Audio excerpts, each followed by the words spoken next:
Hello everyone, welcome to Simplified Academy. दोस्तों, आज के वीडियो में हम जानने वाले हैं एक हाईवा यानी तरीके से आपको पता ही है इस टाइप का हमारे पास कुछ ट्रक होता है सैंड के लिए, एग्रीगेट के लिए, जो भी कंस्ट्रक्शन मटेरियल से उसके लिए हम इस्तेमाल करते हैं। ठीक है, तो अब ये हाईवा के अंदर सैंड की क्वांटिटी का कैलकुलेशन कैसे होगा।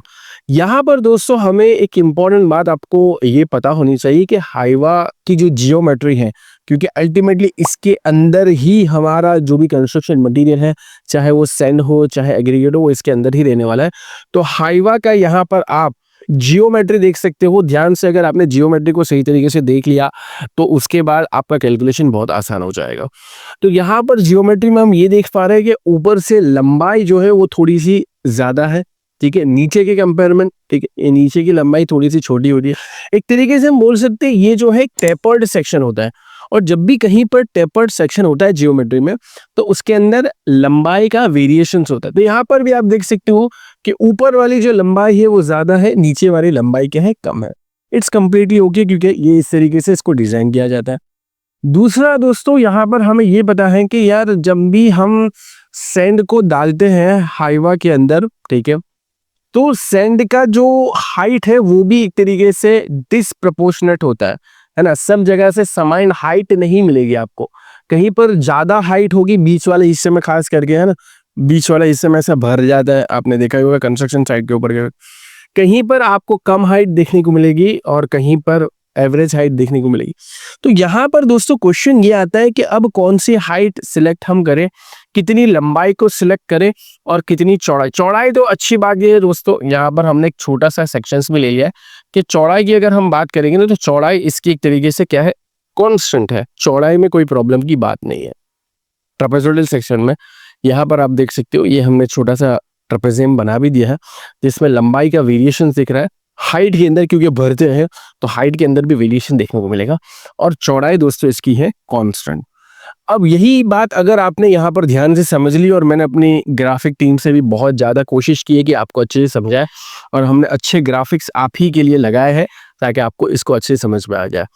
अब इसके अंदर वॉल्यूम का कैलकुलेशन करना सैंड के लिए बहुत आसान हो जाएगा अगर आपने जियोमेट्री को अच्छे से समझ लिया। उम्मीद करता हूँ कि आपने समझ लिया होगा। हम वन बाय वन अपनी कैलकुलेशंस को आगे बढ़ाते हैं, लेकिन कुछ डायमेंशंस जो यहाँ पर आपको गिवन है उसको एक बार नोट डाउन जरूर से कर लेना, ठीक है। जैसा कि दोस्तों लंबाई हमारे पास ऊपर जो मेजरमेंट किया वो 6 मीटर का है, नीचे वाला मेजरमेंट थोड़ा सा कम है, 5.5 मीटर का है। हाइट का तो दोस्तों हमें एवरेज लेना पड़ेगा, और चौड़ाई की बात करें तो 1.7 मीटर पर है, ठीक है। ये सारी चीज यहाँ पर भी लिखी हुई है। अब इसका क्या चाहो तो स्क्रीनशॉट ले सकते हो, चाहो तो इसको नोट डाउन भी कर सकते हो। अब सबसे पहले जैसा कि आप देख सकते हो कैलकुलेशन ऑफ लेंथ, लंबाई का कैलकुलेशन करेंगे। यहाँ पर दोस्तों अगर हम लंबाई में भी बात करें ना तो ये जो यहाँ पर हमारे पास जो गिवन डायमेंशन है या मेजर्ड डायमेंशन बोल दो, गिवन डायमेंशन है मेजर्ड डायमेंशन है, यहाँ पर आप देख सकते हो ऊपर वाला डायमेंशन है 6 मीटर का, नीचे वाला 5.5 मीटर का। यहाँ पर भी अगर हम कैलकुलेशन करें, ध्यान से देखना, या मेजरमेंट करें एक तरीके से, तो यहाँ पर भी कुछ ना कुछ वैल्यू तो आएगी, है ना। यहाँ पर भी अगर मैं कुछ ना कुछ कैलकुलेशन करूँ या मेजरमेंट करूँ हाईवा के अंदर तो कुछ ना कुछ वैल्यू आएगी। यहाँ पर भी दोस्तों कुछ ना कुछ वैल्यू आएगी, ठीक है। यहाँ पर भी देखो तो कुछ ना कुछ लंबाई की वैल्यू आएगी, और ये जितनी भी वैल्यू है, चलो इसको मैं बोल देता हूँ ये L1 है, ये L2 है, तो नीचे वाले को मैं बोल देता हूँ L1 डैश, इसको बोल देता हूँ L1 डबल डैश, इसको बोल देता हूँ L2 डैश, और बीच में एक और रीडिंग ले लूंगा तो L2 डबल डैश आ जाएगा, ठीक है। यहाँ पर फंडामेंटल समझना, मैं क्या आपको समझाने की कोशिश कर रहा हूँ, कंसेप्ट ऑफ एवरेज समझाने की ही कोशिश कर रहा हूँ। तो अगर ये सारी चीजें भी हैं तो हम फिर उसके इसमें क्या लिखेंगे, हमारा रीडिंग कितने हो जाएंगे, 1 2 3 4 5 6 रीडिंग हो जाएंगे। यानी आप क्या करोगे, L1 plus L1 dash plus L2, ठीक है, plus L2 dash, L2 double dash, L1 double dash. Time pass लग रहा है कि नहीं लग रहा, सही बताना। ये सब काम करने से अच्छा है भाई डिवाइड बाई 6, 6 रीडिंग लोगे, 3 और 3 6 रीडिंग लोगे। L1 L1 dash, L1 double dash, L2 L2 dash, L2 double dash, ऐसे फालतू काम करने पड़ेंगे। लेकिन ये सारी चीजें दोस्तों हमें नहीं करनी। एक्स्ट्रा रीडिंग की हमें लंबाई के केस में कोई भी रिक्वायरमेंट नहीं है। लंबाई के केस में दोस्तों हमें एक्स्ट्रा रीडिंग की इसलिए रिक्वायरमेंट नहीं है क्योंकि हमारा जो कैलकुलेट, देखो दो चीज़ हमें ध्यान रखनी है जब भी हम कंस्ट्रक्शन साइट पर हो या जब भी हम as an engineer problem solve कर रहे हो या कुछ कैलकुलेशन कर रहे हो। पहला तो एक इम्पॉर्टेंट है स्पीड। एक चीज़ इम्पॉर्टेंट है दोस्तों, स्पीड, कि भाई इसमें कितना समय लग रहा है। स्पीड एक इम्पॉर्टेंट। और दूसरा है दोस्तों, ऑब्वियस बात है कि एक्यूरेसी। एक्यूरेसी, हमें बहुत भी ज़्यादा एक्यूरेट नहीं हो जाना, बहुत भी ज़्यादा एक्यूरेट। अब ये जो हमने 6 रीडिंग ली है, इसमें एक्यूरेसी बहुत अच्छी हो जाएगी। हमारी जो एवरेज लंबाई आएगी उसकी एक्यूरेसी बहुत ज़्यादा अच्छी आ जाएगी। लेकिन टाइम हमारा क्या हो जाएगा, स्पीड हमारी कम हो जाएगी, कैलकुलेशन स्पीड हमारी कम हो जाएगी। ठीक है, क्योंकि लंबाई में इतना समय लगा। सेकंड, अगर सिर्फ और सिर्फ 2 रीडिंग का हम यहाँ पर ले ले, क्योंकि 6 मीटर और 5.5 मीटर में 0.5 मीटर का ही अंतर है।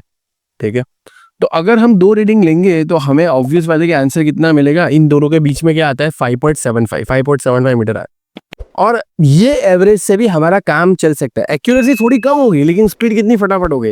यानी मुझे कैलकुलेटर चलाने की भी नीड नहीं है। एज एन इंजीनियर अगर मैं रोज कैलकुलेट करता हूँ तो मैं 6 और 5.5 के बीच में क्या आता है, 5.75, सीधा लंबाई को कंसिडर कर। तो ये बात दोस्तों हमेशा ध्यान रखना। तो यहाँ पर आपको एक्स्ट्रा रीडिंग लेने की रिक्वायरमेंट नहीं है। आप बहुत ज़्यादा एक्यूरेट होना चाहते हो तो एक आध रीडिंग और ले सकते हो, बीच में एक आध मेजरमेंट और कर सकते हो, बट बहुत ज़्यादा एक्स्ट्रा रीडिंग लेने की रिक्वायरमेंट यहाँ पर नहीं है। ठीक है, तो यहाँ पर दोस्तों हमने 2 ही रीडिंग लिए हैं, तो इस हिसाब से 5.75 मीटर इसकी एवरेज लंबाई आ चुकी है। 5.75 मीटर एवरेज लंबाई। अब हम जा रहे हैं दोस्तों एवरेज हाइट के ऊपर। यहाँ पर दोस्तों ध्यान रखना, यहाँ पर कम से कम हाइट में आप 3 रीडिंग ले लेना। जब भी दोस्तों हाइट की बात करेंगे तो हाइट में आप कितने रीडिंग ले लीजिएगा, हाइट में यहाँ पर आप 3 रीडिंग ले लीजिएगा। एक कॉर्नर में ये तरफ, एक बीच में टॉप में जहां पर सबसे ज्यादा होता है हमारा सैंड, क्योंकि वो बाय डिफॉल्ट ही जब हम सैंड को अंदर डालेंगे हाइवा के अंदर तो बाय डिफॉल्ट ही आपको पता है किसी भी जगह डालेंगे तो बीच में क्या बन जाता है दोस्तों, लेयर बन जाएगा जहां पर सबसे ज्यादा डेप्थ आपको देखने को मिल जाएगी, हाइट देखने को मिलेगी। और एक इस तरफ ले लीजिए, तो लेफ्ट साइड, राइट साइड और सेंटर में 3 रीडिंग ले लीजिए। बस तीनों का एवरेज लीजिए। हमने यहाँ पर समझने के लिए, क्योंकि मैं आपको समझाने के लिए यहाँ पर वीडियो बना रहा हूँ, समझने के लिए दोस्तों जो हमने एग्जाम्पल लिया है, इस एग्जाम्पल में हमारा जो हाइट का कैलकुलेशन है h1 + h2 + h3 divide by 3 करके एवरेज हाइट हमारी आई है 2 मीटर की। तो एवरेज लंबाई हमारे पास है, एवरेज हाइट हमारे पास है 2 मीटर। और चौड़ाई की अगर हम बात करें दोस्तों, चौड़ाई की अगर हम बात करें तो चौड़ाई तो 1.7 मीटर की कॉन्स्टेंट है। इस हिसाब से दोस्तों कुछ नहीं करना। अब अगर हमें वॉल्यूम निकालना है तो लंबाई, चौड़ाई और हाइट। ठीक है, लंबाई, चौड़ाई और हाइट। अच्छा, यहाँ पर किसी के दिमाग में ये सवाल आ रहा होगा, सर h1 की वैल्यू क्या है, h2 की वैल्यू क्या है, h3 की वैल्यू क्या है। ये आप ले सकते हो डेफिनेटली। कैसे कर सकते हो, मेजर भी कर सकते हो, और मेजरमेंट टेप तो चलाना सबको आ ही रहा होगा। उम्मीद करते हैं दोस्तों कि आप सीख रहे होंगे हमारे फ्री वीडियोस के माध्यम से। लेकिन अगर आपको डिटेल में सीखना है, पूरा करिकुलम डिटेल में सीखना है, अलग अलग स्किल के साथ सीखना है, एप्लीकेशन पे देखना है, पीडीएफ के साथ, और हमारी कम्युनिटी का हिस्सा बनना है, तो डेफिनेटली आप हमारे स्टोर का जरूर से हिस्सा बनिए। स्टोर का हिस्सा बनने का मतलब ये है आप अपनी स्किल रिक्वायरमेंट के हिसाब से अलग अलग कोर्सेज में एनरोल कर सकते हो, ज्वाइन कर सकते हो, डिटेल में सीख सकते हो और अपने आप को बहुत आगे बढ़ा सकते हो। सर्च करिए simplifiedacademy.com। आप एप्लीकेशन, एंड्रॉइड एप्लीकेशन भी डाउनलोड कर सकते हो। Download now. ठीक है, यहाँ पर मैंने एग्जाम्पल में इन्वॉल्व नहीं किया कि भाई 1.75, 1.5 एंड समथिंग समथिंग, 2.25, तब जाके सारे एवरेज ये 2 के आसपास आ रहे हैं, 2.5 समथिंग। ठीक है, ये मैंने आपको समझाने के लिए कॉन्सेप्ट रखा है कि हाइट में आप एवरेज दे दीजिए, और एवरेज हाइट ही हमारी वॉल्यूम, टोटल क्वांटिटी कितनी सेंड की आएगी वो हमारे लिए इंपॉर्टेंस है। तो एवरेज हाइट ये h1, h2, h3 3 रीडिंग ले लीजिए, डिवाइड बाई 3 कर लीजिए क्योंकि 3 रीडिंग लिए है।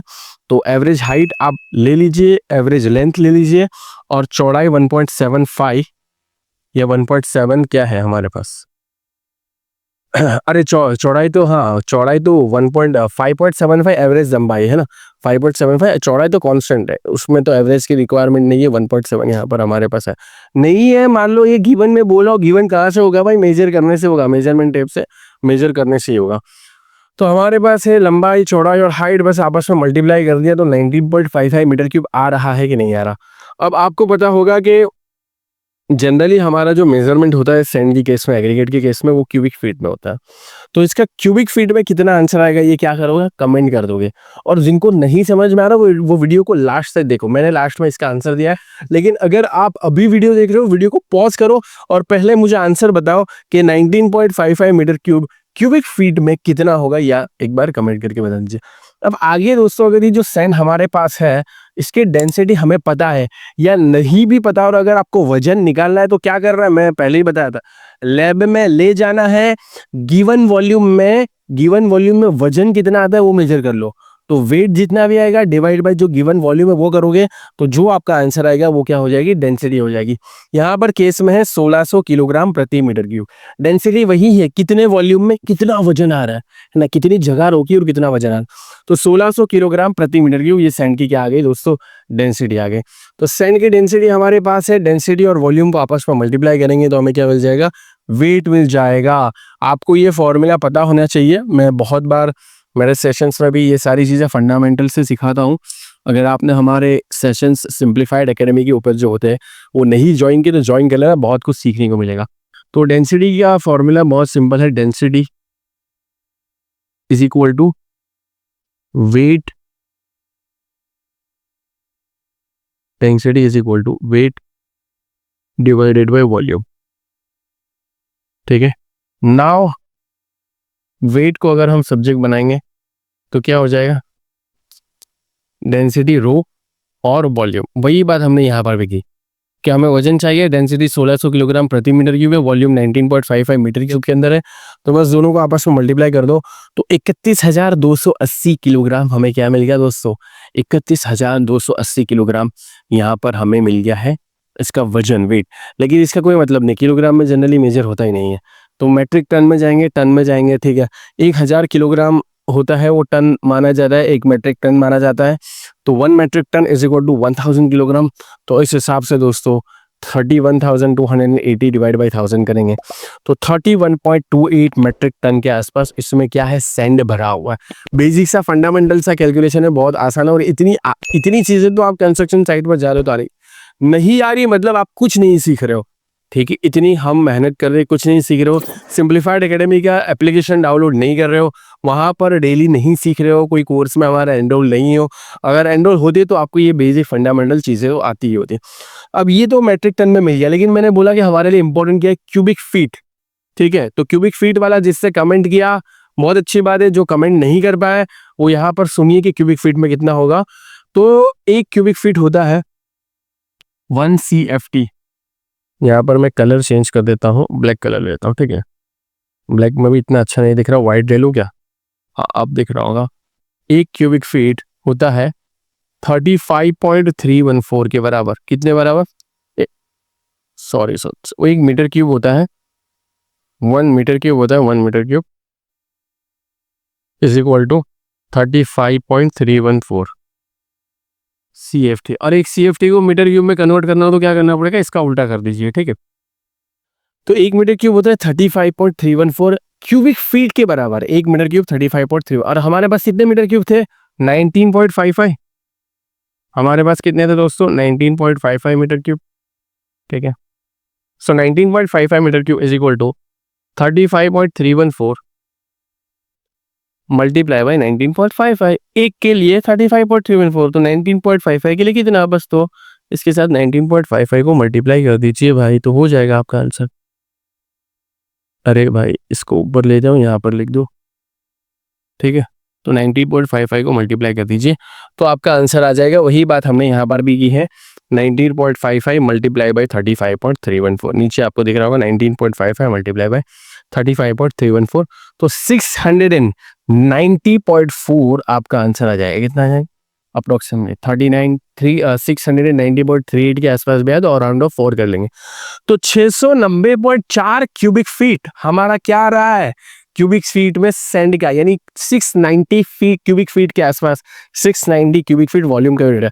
इतना सैंड हाईवा के अंदर है, एक हाईवा के। इतना बेसिक सा कैलकुलेशन दोस्तों आना चाहिए। चलो एक और क्वेश्चन, जिन्होंने क्यूबिक फीट का आंसर, देखो पहले तो मैंने क्वेश्चन पूछा था मीटर क्यूब से क्यूबिक फीट में, अब एक और क्वेश्चन मैं पूछ लेता हूँ, यहाँ पर मजा आएगा और मैं चाहता हूँ कि आप इसका सही आंसर दो। तो क्वेश्चन ध्यान से सुनना, जिन लोगों ने इसका आंसर दे दिया है अच्छी बात है, उनके लिए एक और क्वेश्चन मेरे दिमाग में आ रहा है तो मैं पूछ लेता हूँ। 19.55 मीटर क्यूब ये हमारे पास सैंड का क्या आया था, वॉल्यूम आया था। उसके बाद आप में से बहुत सारे लोगों ने आंसर किया होगा कि 690.4 CFT दोस्तों इसमें कन्वर्ट हो जाए। अब मेरा अगला क्वेश्चन ये है, अगर ये दोनों आंसर आपके आ रहे हैं मेरे साथ कैलकुलेशन करने के दौरान, अच्छी बात है। मेरे साथ कैलकुलेशन करने के दौरान आपका अगला क्वेश्चन ये है कि ये वैल्यू ब्रास में कितनी होगी, क्योंकि मैंने पहले ही बोला कि जनरली सैंड और एग्रीगेट क्यूबिक फीट और ब्रास में कैलकुलेट होते हैं। तो क्यूबिक फीट में मिल चुका है, मीटर क्यूब से क्यूबिक फीट कन्वर्ट कर लिया, 35.74 को मल्टीप्लाई कर दिया। ब्रास में वैल्यू कितनी होगी ये कमेंट करके जरूर से बताइए, ब्रास में, ठीक है। और अगर आपको ये कन्वर्जन आता है, इसका मतलब यूनिट कन्वर्जन आपका ओके है, गुड है, वॉल्यूम आपको आता है, वॉल्यूम का यूनिट कन्वर्जन। और यूनिट कन्वर्जन नहीं आता तो मेरा एक यूनिट कन्वर्जन का मास्टर क्लास है, उसको आराम से देखिए, ठीक है। मैं कहीं पर यहाँ वहाँ भी डाल दूंगा, और नहीं मिले तो यूट्यूब पे सर्च कर लेना unit conversion master class by याया सर, तो आपको मिल जाएगा, ठीक है। तो वीडियो को देखिए, सीखिए हमारे साथ बहुत सारी चीजें। मिलते हैं नेक्स्ट सेशन में, गुड बाय, टेक केयर। उम्मीद करते हैं दोस्तों कि आप सीख रहे होंगे हमारे फ्री वीडियोस के माध्यम से। लेकिन अगर आपको डिटेल में सीखना है, पूरा करिकुलम डिटेल में सीखना है, अलग अलग स्किल के साथ सीखना है, एप्लीकेशन पे देखना है, पीडीएफ के साथ, और हमारी कम्युनिटी का हिस्सा बनना है, तो डेफिनेटली आप हमारे स्टोर का जरूर से हिस्सा बनिए। स्टोर का हिस्सा बनने का मतलब ये है आप अपनी स्किल रिक्वायरमेंट के हिसाब से अलग अलग कोर्सेज में एनरोल कर सकते हो, ज्वाइन कर सकते हो, डिटेल में सीख सकते हो, और अपने आप को बहुत आगे बढ़ा सकते हो। सर्च करिए simplifiedacademy.com। आप एप्लीकेशन, एंड्रॉइड एप्लीकेशन भी डाउनलोड कर सकते हो। Download now.